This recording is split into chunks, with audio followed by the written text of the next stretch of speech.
this is absolutely not to be kind of a knock on NASA at all. I know there are a lot of great people from NASA here today. NASA has done incredible, wonderful things, but it's an evolution, just like American society. You think about the first test pilots, the first astronauts, all white males. That wasn't just NASA, that was American society, that was much of the world society.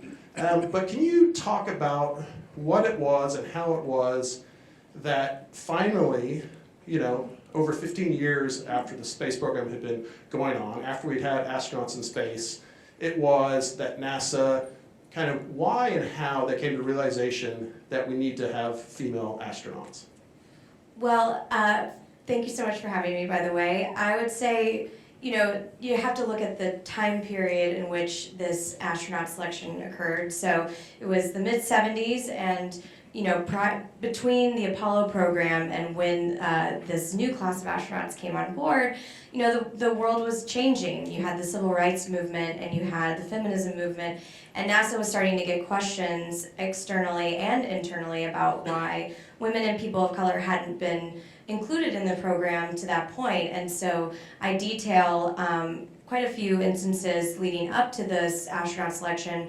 First of all, some people might be familiar with a group of women known as the Mercury 13. It's not a great title for them just because it was a title given to them after many years later. But they're a group of women in the 60s who very much they were pilots and they wanted to train for space. But unfortunately, their training got cut short, and so they very much lobbied Congress to allow them to keep training, and they're trying to convince NASA and NASA officials why it was important to send a woman to the moon, not just a man to the moon.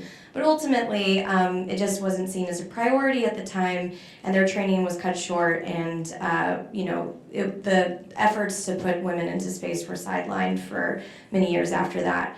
And then, as the 60s transitioned into the 70s, like I said, the world was evolving, as you mentioned. And so within NASA, change was also taking place. I talk about in the book a woman by the name of Ruth Bates Harris, who was looking into diversity and inclusion at the agency at the time. And she put together a report about women and people of color's involvement in NASA. And there's a pretty bad line in there where I can't remember it off the top of my head, but it was something like, so far NASA has sent 3 women into space, 2 spiders and 1 monkey, or something like that. It was so it was just, NASA was evolving along with the country, and it was, and finally, in the mid-1970s, they had a selection board that made bringing women and people of color top of mind when they made this selection.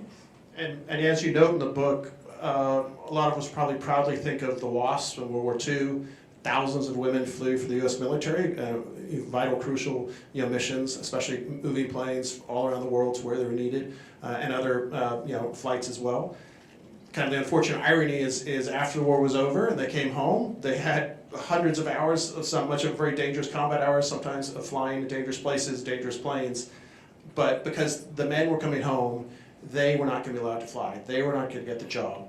NASA didn't distinctly and definitively say women cannot be astronauts, but until this class, the idea was to be an astronaut, you probably need to be a test pilot. At a minimum, you need to have hundreds of hours as a jet pilot.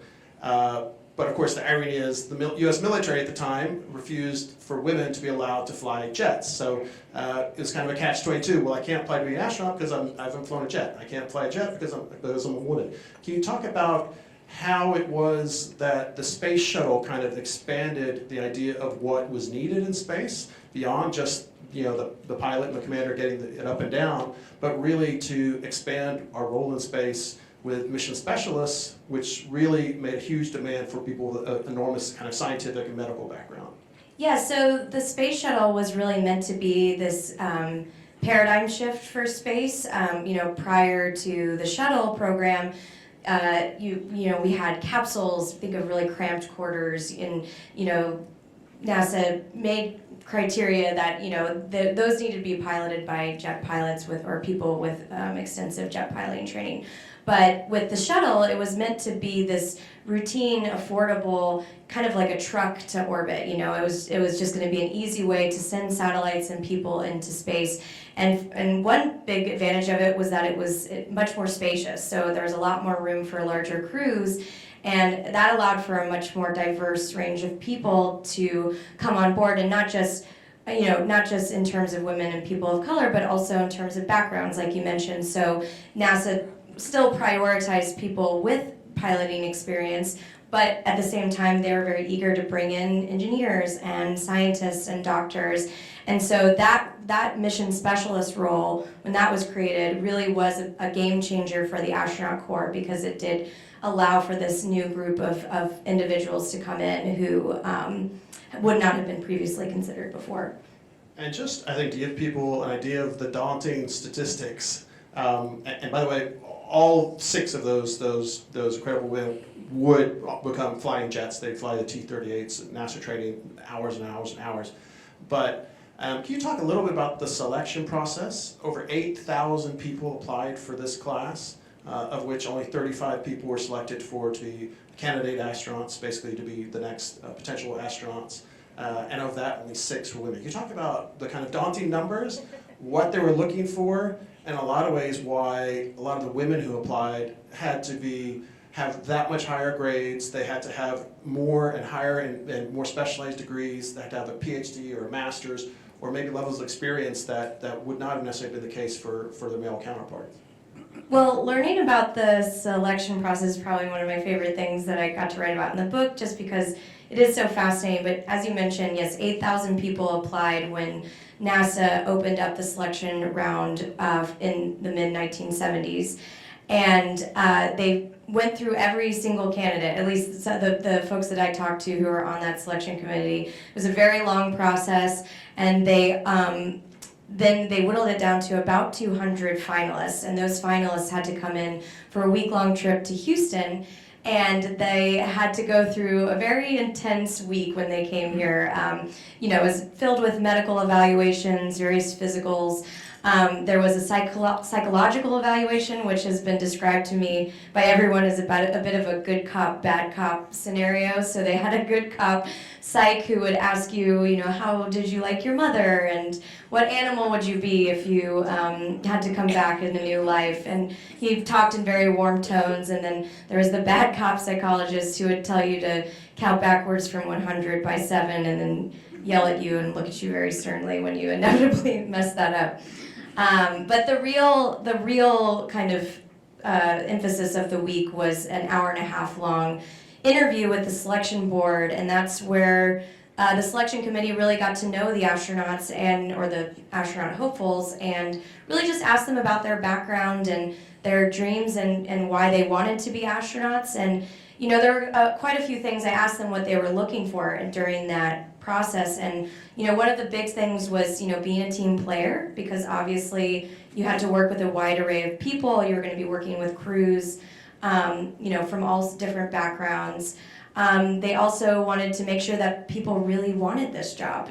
Something that I don't think a lot of people think about is that being an astronaut, you're only in space for a very small portion of your time at NASA. So a lot of that time is spent waiting on the ground and working and supporting other missions. So they wanted to make sure people could be patient and also really wanted it.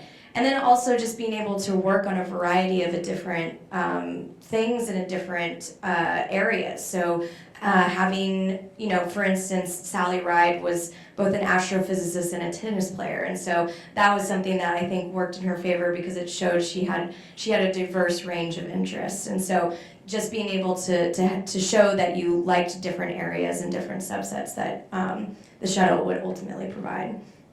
And then just once they got there, once they began the training process, it takes, for most people, years before they'll ever actually get into space. And you don't even know for sure if you're going to be able to get into space, kind of a huge kind of anxiety or at least challenge. But I think one of the things that you note throughout the book that was very different for this first group of women was, unlike their male counterparts at the time, they also felt the weight of many external pressures. I cannot mess up because they will say women can't do this job, and we should not have women apply in the next class. Or I cannot do this job, and just more broadly, maybe NASA is not that important, we reduce the budget. Can you talk about kind of the pressures of basically not just having to do your, and it's not a 9-to-5 job, it's probably a you know, an 80-hour-a-week job of training to become an astronaut, but these women also had to learn how to deal with PR, they had to learn to deal with the media,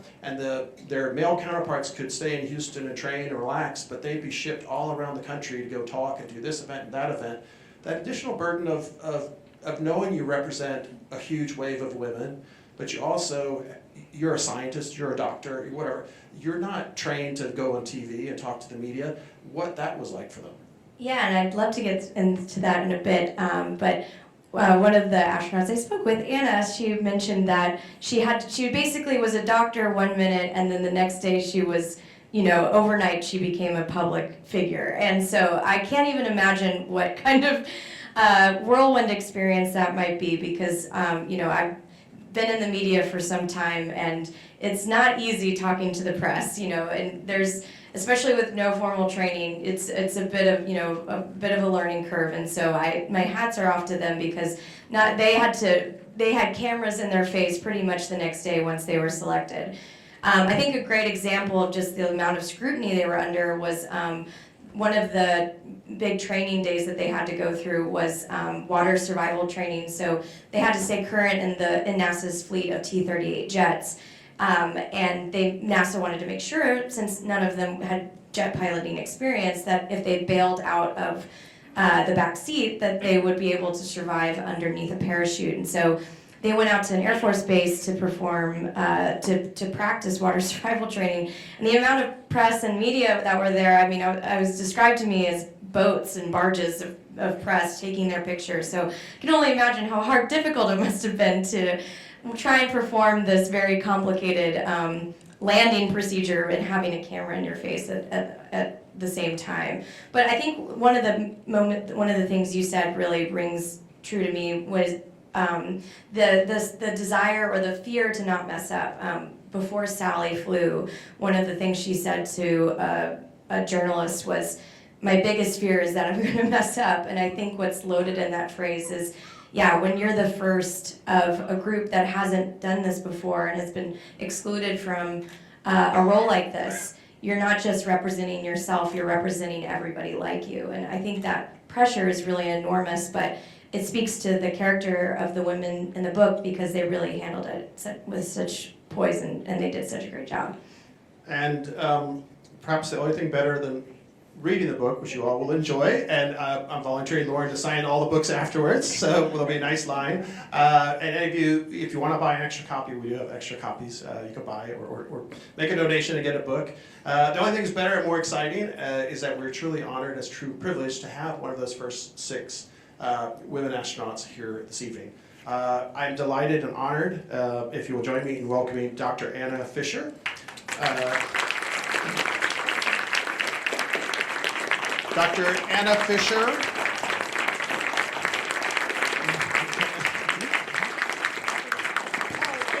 Thank you so much. Thank you so much. It's a real honor and pleasure to be here and promote Loren with this amazing book that she wrote. Yeah, and she doesn't really need an introduction or a bio. She's pretty unique territory and a unique group of individuals. But just for a bit of her background, Dr. Ann Fisher was an emergency room physician in 1978 when she was selected by NASA to join its next class of astronauts. Out of the over 8,000 people who applied and the 35 candidates who were ultimately selected, Fisher was one of the 6 women who would become the nation's first female astronauts. She's the 4th American woman to fly in space and the first mother ever to fly in space. In addition to working as an astronaut, Fisher also served in multiple supervisory roles over 30 years with NASA. She received her bachelor's, her master's, and her medical degree from the UCLA. Will you please join me in thanking Dr. Anna Fisher. Thank you. And Dr. Fisher or Anna, whichever you prefer, Loren touched upon it, but maybe you could just give us a little bit of a taste of it, because you lived it and you went through it. What was it like when the application process and kind of once you got here to Houston, once you started your training, what was that like? And maybe also, I think Loren does a wonderful job pointing out in the book that there were definitely men who doubted the women who'd been selected. There doubted men, whether it be an engineer or they're a future astronaut or whatever. But over time, you all proved we're just as smart, probably even smarter sometimes, more capable, we're working harder. You won them over, and your ideal was to basically, I don't want to be viewed as a female astronaut, I am an astronaut. I want to be viewed as an astronaut. Can you talk about kind of the process and the evolution of your training before you even got to space? Well, certainly I'll be glad to try to answer that. I'll go back a bit to just applying. For me, it all happened so quickly. I wanted to be an astronaut since I was 12 years old, and I listened to Alan Shepard launch for his suborbital flight. But of course, because of the reasons that were mentioned here earlier, it didn't seem like a very realistic goal. But nonetheless, that's what I knew I wanted to do if I ever had the opportunity. And I found out just by chance that NASA was looking for a mission specialist because I was in the middle of my medical training. And any of you that have medical training or people in your family, it's you pretty much don't have time for anything else. So very fortunately, I had lunch with one of my medical school friends who said NASA was looking for not only pilots but mission specialists. I saw the requirements, and it took about a month to get all that stuff together back in the days when you couldn't just go on the internet and apply. And I got my application in a day before the deadline, and 6 weeks later was in Houston to interview in the middle of August, and I still said yes. And in fact, I don't even remember noticing the heat. To me, I would have gone to the North Pole, Antarctica, wherever NASA wanted to send me. But then that 6 weeks later, and then 6 months later, found out I was very fortunate to be in that first class selected for the Shuttle program. So it all happened so quickly. And as you mentioned, one day you're a doctor working at a hospital in Los Angeles, and the next day suddenly you're an astronaut, and people are asking you all these questions about a shuttle, and nothing has happened in that one day. Your knowledge has not increased that much. So it was a really interesting baptism by fire, really. And what NASA did a lot with our class in many areas was just kind of throw us in there, and you had to either sink or swim. They learned a lot, I think, from either our successes or our failures, and later classes did get media training and that sort of stuff. But so when we first arrived, there were people, I think, who didn't think we belonged there or weren't sure how we would perform. But they didn't say anything to us, obviously. I certainly encountered a lot more resistance, say, in medicine at the time, because I wanted to go into surgery. And the chairman of the department said to my face, "Women don't belong in surgery." And so, but they still accepted me. and luckily, I got to be an astronaut, so I didn't have to make all that decision. But it was, definitely a different time. But I think NASA had made the commitment to select women and to really select a diverse class. So, and I think they did a superb job in being prepared. And so if people had reservations, they generally didn't express it to our face. But it was definitely a different environment than it is now, all these many years later. Mission control was still pretty much all males. They didn't have the first female flight director until 1984, Michelle Brecky. And so it still took a while.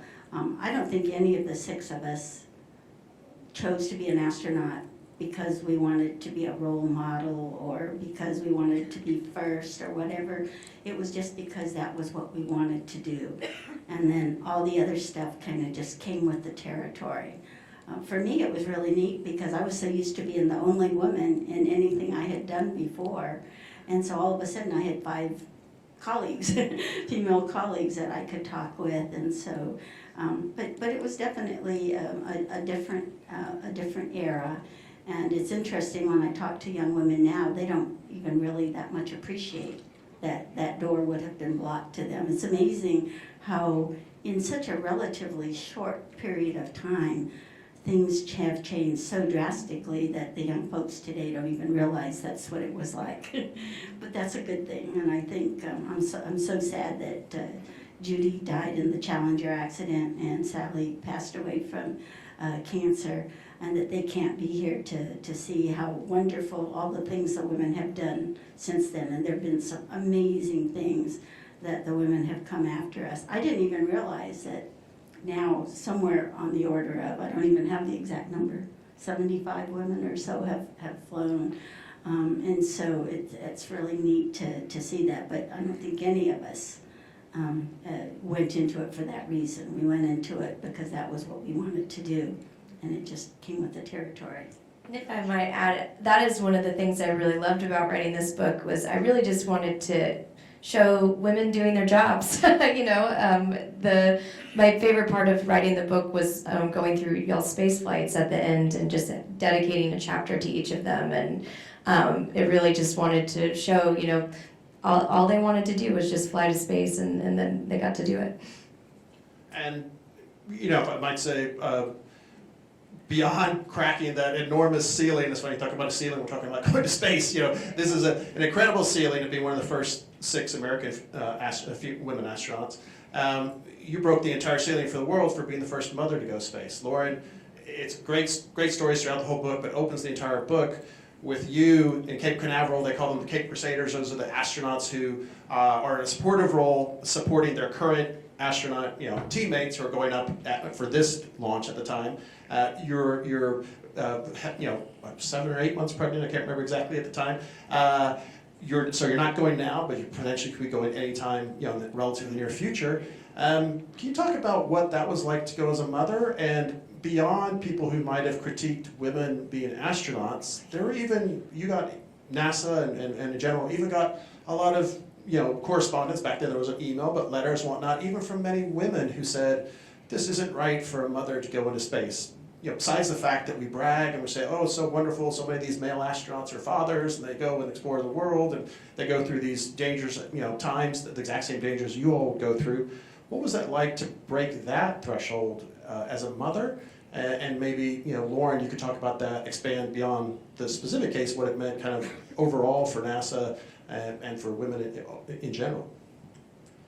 Well, as daughters will, my daughter said I owe it all to her.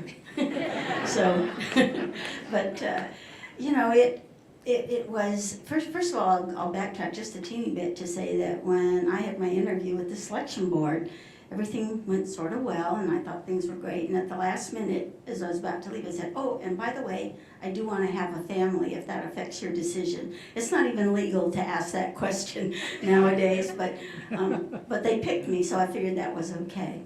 After I supported Sally's launch, I was the lead person at the Cape for her flight, and I came back to Houston. I was called into my boss's office, and I was 8.5 months pregnant. And he told me he wanted to assign me to a flight, and I have to admit, I was a little shocked. I knew that I would probably get a flight eventually, but I didn't expect it to come right then. There was no way I was going to say no. I mean, I had this incredible honor of having one of those 6 slots, and there's no way I would say no to that. So that wasn't even something that even entered my mind. So I had Kristen on a Friday morning, and Monday morning we have an 8 o'clock meeting still today, from the beginning, from about the Gemini era, I think, to now.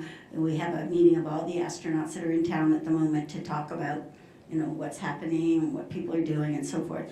And I made sure I was at that 8 o'clock meeting. Luckily, my mom was there, so Kristen was fine with her. And I just wanted to make sure that everyone understood that although I just had a baby, there was no way I was not going to honor my commitment. And so I came in with my little donut and, and everything. That was probably another first for the astronaut office. But and so it was really. I won't say it was easy. It was definitely one of the hardest things I've ever done. But at the same time, I was doing the 2 things that I love the most, being a mom, and then also getting to train for space flight. And I had an amazing crew that I trained with, amazing training team. So I was able to make it work out, but it was definitely definitely hard, and I actually took it as, felt proud that my boss felt that he could assign me at that situation, and felt confident that I could do it, because I must admit there was a little bit of me that was wondering, well, okay, but if he thinks I can do it, I can. So anyway, it was, and again, we didn't do it to show that a woman could be a mom and go into space. That was just the way the timing worked out. In fact, my colleague Rhea Seddon had her son about a year prior to me, and it was just the way the flights came out that flight went before her flight. I think she was perhaps even assigned before me. It's just the way things worked out back in those days. So anyway, it was definitely a challenge, but I wanted Kristen also to know that you can be a mom and you can do something that you love. And she's gone on to become a broadcast journalist, and she's now the chief correspondent, space and defense correspondent for CNN. And she travels a lot and does a lot of different things. So, and when somebody was interviewing her once, one of the things she said that I'm very proud of is that it never occurred to her that she couldn't have a demanding job and be a mom. So that was a neat feeling. And just kind of one more question, then I want to, my colleagues, we have question cards. If any of you want to submit questions, we'll get to as many of those as we can. But just because it's such a unique experience, you're part of a very small kind of number of people in the world. Most of what we deal with the World Affairs Council is geopolitics, hard, difficult, awful situations around the world, what the U.S. has done right or wrong or whatever. It's fun to do something that's, don't get me wrong, very hard, challenging times, I'm sure, for the first wave of astronauts, female astronauts going through. But maybe you just talk about the kind of pure joy of what it's like to actually go to space. Oh, it definitely is that. If any of you have a spare $20 million or whatever, and you can afford to pay Elon Musk or Jeff Bezos or Virgin Galactic, Richard Branson, to go into space, I highly recommend it. And I say that a little bit as a joke, but I truly believe that space travel, just like commercial aviation, will eventually become, the costs will come down and more people. I think more politicians should have to go into space and see the vantage point that we have been privileged to see, where you start thinking of yourself more as a person from planet Earth rather than someone from your individual country. And then if they don't get the idea, just leave them up there. But going into space, I remember my first comment to my husband, who was also selected as an astronaut within the 80 class. My first words to him was, it was all worth it. All the struggle, everything that it took to get there. And I truly mean that. It is truly an amazing place to be a part of, and to see the world from the vantage that we've had the opportunity to see it from. And so I highly encourage you to, too bad we can't take some of that money that we saw downstairs and buy flights for all of us, because I would love to go again. I've talked to my daughter and said, if you get to talk to Elon or Jeff, maybe you could talk about a mother-daughter team going up. And I would love to go up and just have fun, not have to work, although the work was incredible and fun as well. But it is a truly amazing experience, and I hope some of you in the audience get a chance to experience that, especially you. I get to cover that flight if you went up. I would gladly report on your mother-daughter mission. And just while we're getting the audience questions, and Loren, and if you want to fill in on it, you yourself are a child of NASA. Both your parents are engineers at NASA. You grew up with it, obviously incredible passion for it as well. A journalist working on space for many, many years. What would you like people to take away from this book in terms of, its importance of what they did and really kind of what its meanings kind of going forward? What would you like people to kind of take from it? Well, one of the things I love about this group of women is that I think they're very illustrative of the fact that there's no one true path to space.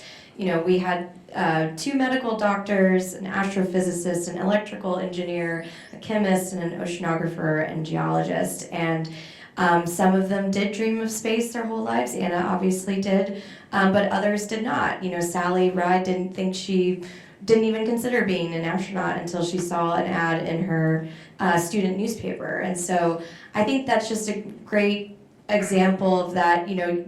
I think when I think of astronauts, especially before I started reporting on space, I thought, it was, this extremely elite group, and they all knew from day one, and you have to have, these set credentials, and it just goes to show that, there's a wide array of people who are just very suited for space, and I think that's really inspiring for people who may not know what their path holds just yet. There's still a path that'll take you to space if you really want it. Anna, do you have anything to kind of follow up on that? Just kind of what you'd like the American public and the world public to kind of take away from the experiences and the work of the 6 of you? Well, I don't know so much from the 6 of us as it is that I always tell everyone that I think NASA is one of the most amazing places to work. NASA could care less what you look like, what your ethnicity is, what your religion is, what your sexual preferences are. It doesn't matter as long as you're good at your job and you're a team player. And I really, really think that it probably wasn't that way at the very beginning, definitely, but they have really grown, and it is an amazing place to work. And I think it's an example of what other organizations and can aspire to. I really love the fact that NASA, people who love going into space, they just have a certain passion. And so even now, when you've left NASA and you're retired, we have alumni, JSC alumni, if you will. And then we have organizations for all the astronauts to get together. We have reunions every 2 years or so. So it's a really wonderful place to work. And I just wish everybody had the opportunity to work in a place like that. And it certainly didn't start out that way when we first got there, but it has certainly come to be that organization. So I always tell young people that, come work for NASA. We need the best and the brightest, and you'll find it a great place to work. And just looking like where we are now, obviously 40 years ago, never would have thought that Elon Musk, who you've interviewed, I think more than once, would, or Jeff Bezos, or any of these billionaires would be sending people into space. Can you talk about maybe the positive and the potential negative impacts of the privatization of space? Obviously, much bigger and deeper budgets, or at least more accessible budgets that don't have to be approved by Congress for NASA. But maybe from a bigger picture, Loren, what you think about the private sector. It is very important in space, but what does it hold? And then Anna, maybe from an individual perspective, what do you think it means for maybe individual astronauts? Well, as Anna mentioned, there are quite a few ways to get to space now than we ever had before. When she was flying, it was really just the space shuttle. It was the only option. But now we have the Crew Dragon, SpaceX's Crew Dragon. We have Blue Origin's New Shepard, though that's been grounded. Hopefully we'll restart flight soon. And then Virgin Galactic's VSS Unity. So the great thing about the commercialization of space is that there are many roads to get to space than there ever were before. Now, as she also mentioned, you're going to need a sizable wallet in order to do it. But some of the great things that these companies have done have been charity raffles and very benevolent benefactors. So a great example is the Inspiration 4 mission that launched a few years ago.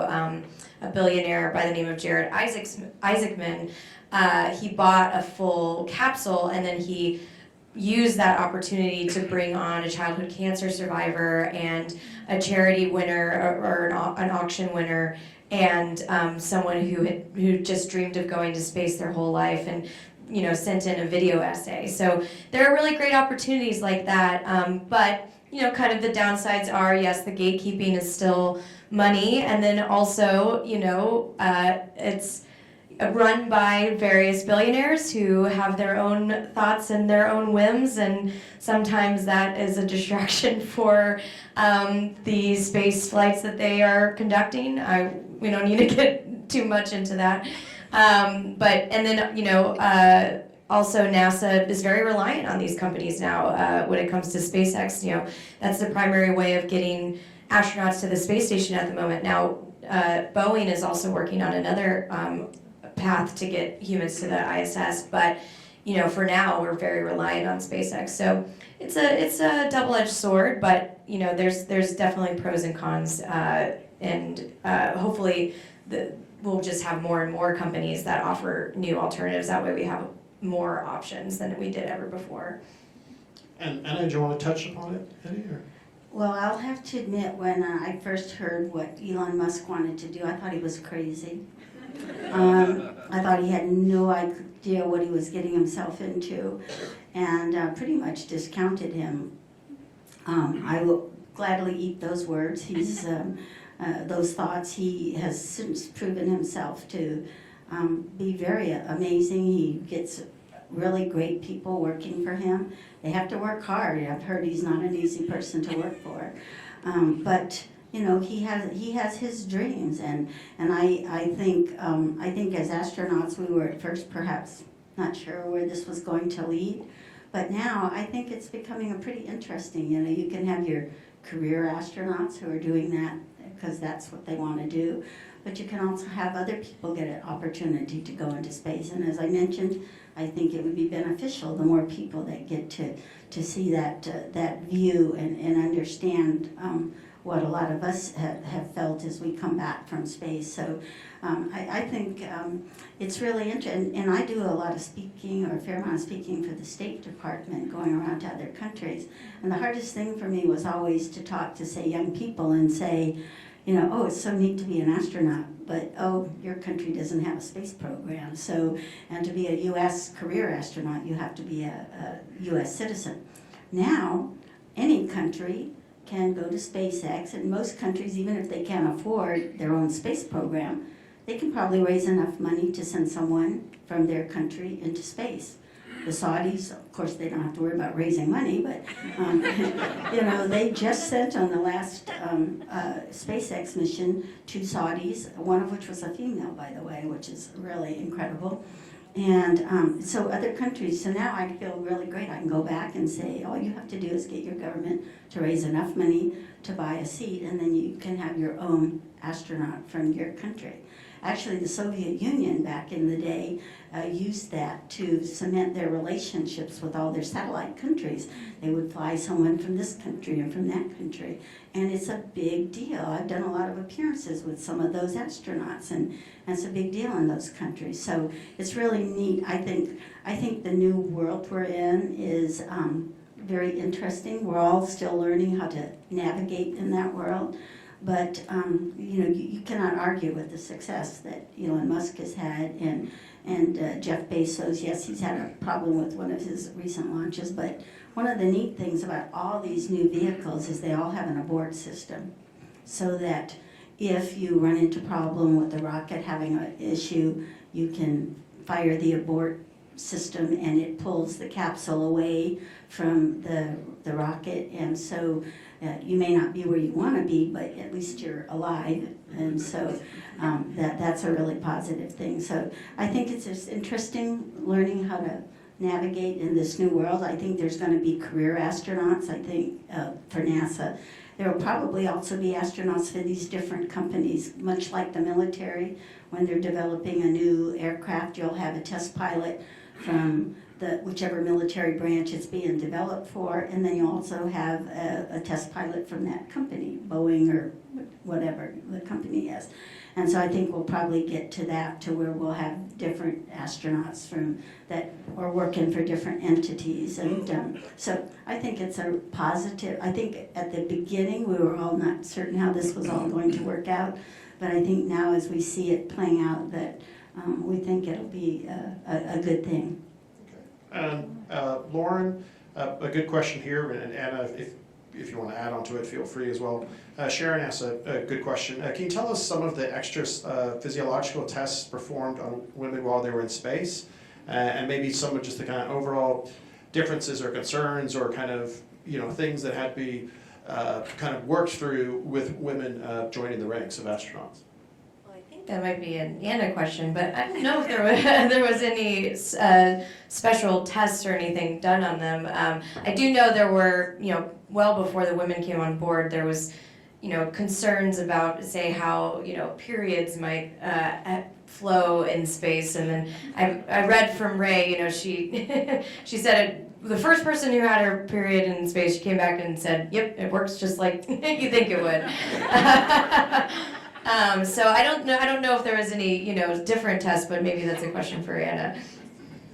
To my knowledge, we haven't done anything different testing on the females than from the males, that I'm aware of anyway. But it was definitely interesting when we first got started. Those sorts of things as to how you want to handle reproduction and all that is pretty much left to each individual astronaut with your flight surgeon. You talk it over. Many, I think, opt to suppress using birth control pills, so you don't have to, one less thing you have to worry about when there's a lot of things to deal with. But each one is individual, and NASA does not enforce what we have to do. As I said, I don't think there's any particular studies on women versus men and all that, at least not that I'm aware of. So, and I think over time we've proven that, we can do all the things that we need to do. We've had women do spacewalks and do all the different things, and so I think that just by doing things we've proven what we can do, and there's no specific medical studies that I'm aware of. And just to follow up on some of the specifics and difficulty of your training, I'll just combine a few questions, but a lot of people asking, Anna, about the training. One person asked, what was one part of your training that you thought would be no big deal, but ended up being tougher? Christy asked, what was the hardest part of your training? And then it doesn't have a name, but says, what was the most challenging physical part of astronaut training, and what was the most challenging mental part of it? I think the most challenging part of training is just all the information that you need to know. There's just so much. But I had already been through that with medical training. I'm one of these people who hate to memorize. I love math and physics. You learn a few different equations and then you just figure everything out. Medical school and all that memorization, I can do it, but it's not my thing that I enjoy. And astronaut training is very similar. There's just so much that you need to know, and it's even more so with space station, which is so complicated. So I think that's kind of just mentally the hardest thing. Physically, the hardest thing, there's no question about it. Everyone would tell you the same thing. It's training to do a spacewalk and working in the spacesuit. When I first started, we didn't even have a shuttle suit. So I had to use one of the lunar suits. Pete Conrad was the shortest of the Apollo astronauts, so I used his suit. But it still didn't fit all that well. I looked like a Pillsbury doughboy trying to do all these really difficult things. And then just working in the water is very difficult in its own right. And then you're also working against a suit that's pressurized to 4.7 psi. So that is physically definitely the most difficult thing. And even people who now have a suit that fits very well and all that, it's still physically the most difficult. But I'm trying to think, what was the other question about? Something? Well, yeah, you mentioned it. The hardest kind of physical part of it, and maybe mentally, you kind of said the hardest part was enormous amounts of memorization, 1,000 different crazy NASA acronyms you have to figure out. Well, that was real interesting because when we got to NASA, all the acronyms. There were a lot of similar acronyms to medicine, but they meant totally different things. so that was kind of funny. I do remember the first day we walked in the office, and on each of our desks they had a schedule of where we were supposed to be. And I looked at the schedule, and I had no clue what I was supposed to do. It was all in acronyms and things. Years later, then it became easy. But I'll never forget looking at that, going, I have no idea what this means. Loren, an interesting question here, and especially for someone who's covered covered space for many, many years. You knew a lot of this information long before you ever got involved in the book. But someone asked a good question. What was the most surprising, interesting thing that you learned that didn't make it into the book, or maybe just was the most interesting thing for you? Well, I will say that I actually, one of the things that drew me to the book is that I didn't really know much of this history before. I felt like I was probably most like everyone. I knew of Sally, but then when I learned about the 6 women, I was really blown away by them and just how unique they were and how amazing their space flights were. I will say that one of the things that really surprised me was learning about George Abbey and how he would select the crews, and just the selection of Sally Ride was, in my mind, I think I had built it up that, they put everybody's attributes into an algorithm and then it spat out the right person for the job. And truthfully, it really was George Abbey picking the crews for a very long time. He would do it in consultation with others, but it really came down to his decision. And I talked to George for the book, and I brought up, everybody was kind of always curious about what he was thinking, where he was at, and he basically told me, he's like, there was nothing special about it. I just matched people with the right skill set to the right job. And that was how he did it. The Godfather. Yeah. King George is also what I.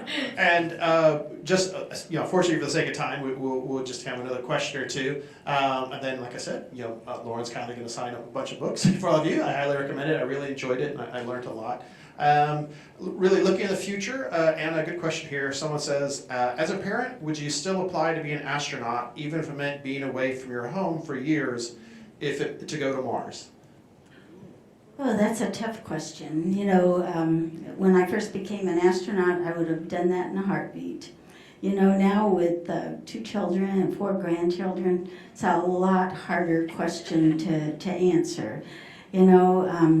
I honestly don't know what I would do. I would love to go to Mars. Certainly at the very beginning when our class was selected, we thought by now we would be at Mars. But it's definitely a tough question, because you do, at this point anyway, leave your family and going to Mars, there's no guarantee that you're going to come back. So I honestly don't know what I would decide if someone gave me that opportunity. It would sure be hard to say no. But, leaving these amazing people that I love so much would be hard too. So I honestly don't have an answer for that question. Okay. And just last for both of you, Loren, and then maybe Anna, if you want to conclude it. Loren, you've covered space for years and years and years. You know it very, very well. Anna, obviously, you're kind of a hero. You've been in space yourself, and beyond that, you worked for about 30 years in NASA in a variety of supervisory senior leadership roles. So you both are very familiar with the current space program and what we can and cannot do. Where would you like or hope or think we could go find the next 5, 10, 15, 20 years for our space program? And both public and private. And Loren, and then maybe Anna, if you want to finish. Well, as a space reporter, it's a fantastic time to be covering space, because, as we mentioned, there are so many amazing companies doing incredible work that really just continue to blow my mind. I mean, we're waiting. I'm currently on standby, waiting to see when SpaceX launches its Starship vehicle again. Maybe for those who aren't aware, it's they launch it here in Texas on the southern border, and so whenever that happens, we all kind of run down there and watch to see how it goes. But it's also a great time for NASA too, and also why I think this book is a really great, very relevant right now, because NASA is working towards its Artemis program, which has the stated goal of sending the first woman and the first person of color to the moon. And so that is really driving all of this desire and ambition to return to the moon, but not just for NASA, but for all of these private companies. There's multiple companies creating rovers, landers. There's talk of mining resources on the moon. So it's a really exciting time, and I think, it would just be incredible to get to cover the first woman walking on the surface of the moon. That's kind of one of my goals as a reporter. Any last thoughts, Anna? Yeah, that's, I really hope that, we're going back to the moon, but not just to land, but to actually live there learn how to live on another body without an atmosphere and with a reduced gravity, and learn all the techniques when we're only 3 or 4 days away from home. But really the goal is to learn what we need to go to Mars and be able to survive. And I hate to say it, but I do think we're in a space race with the Chinese. They are definitely going to the moon. And if for no other reason we need to go back to the moon, I don't think that's the reason. I would want to go to the moon no matter what. But we're definitely, I think with the geopolitical situation right now, I think it's really important that we do that. And if I might, Sure, of course. I hope you don't get mad at me, Stephanie. But one of the neatest things about having been part of the first 6 women was we've had a lot of women come after us, and some of the other women have told me, well, they wrote to us when we were, when they were in kindergarten, and we sent a picture, and then they come back and they're your colleagues many years later, which is a really weird feeling. But I would be remiss if I didn't introduce Stephanie Wells, who is like one of the most, one of my best friends, and one of the other female astronauts who came after it and is doing an amazing job, and hopefully will be going either to space station or to the moon herself. Thank you, Stephanie. And lastly, I'd like to say thank you, especially to all of you who are from NASA, have some friends and engineers. I want to say thank you to Tricia Mack, who helped get the word out to all of the NASA folks. Thank you, Tricia, and the rest of you, and Greer Wilt, who's over here as well. And all of you from NASA, thanks for the great work that you do, both the astronauts, the engineers, and everybody in between. I really want to thank the Federal Reserve again for so kindly hosting us today. A pretty incredible place. Hopefully we get to come back. And will you lastly please all join me in thanking both Loren Grush and Dr. Anna Fisher. Thank you. Thank you guys.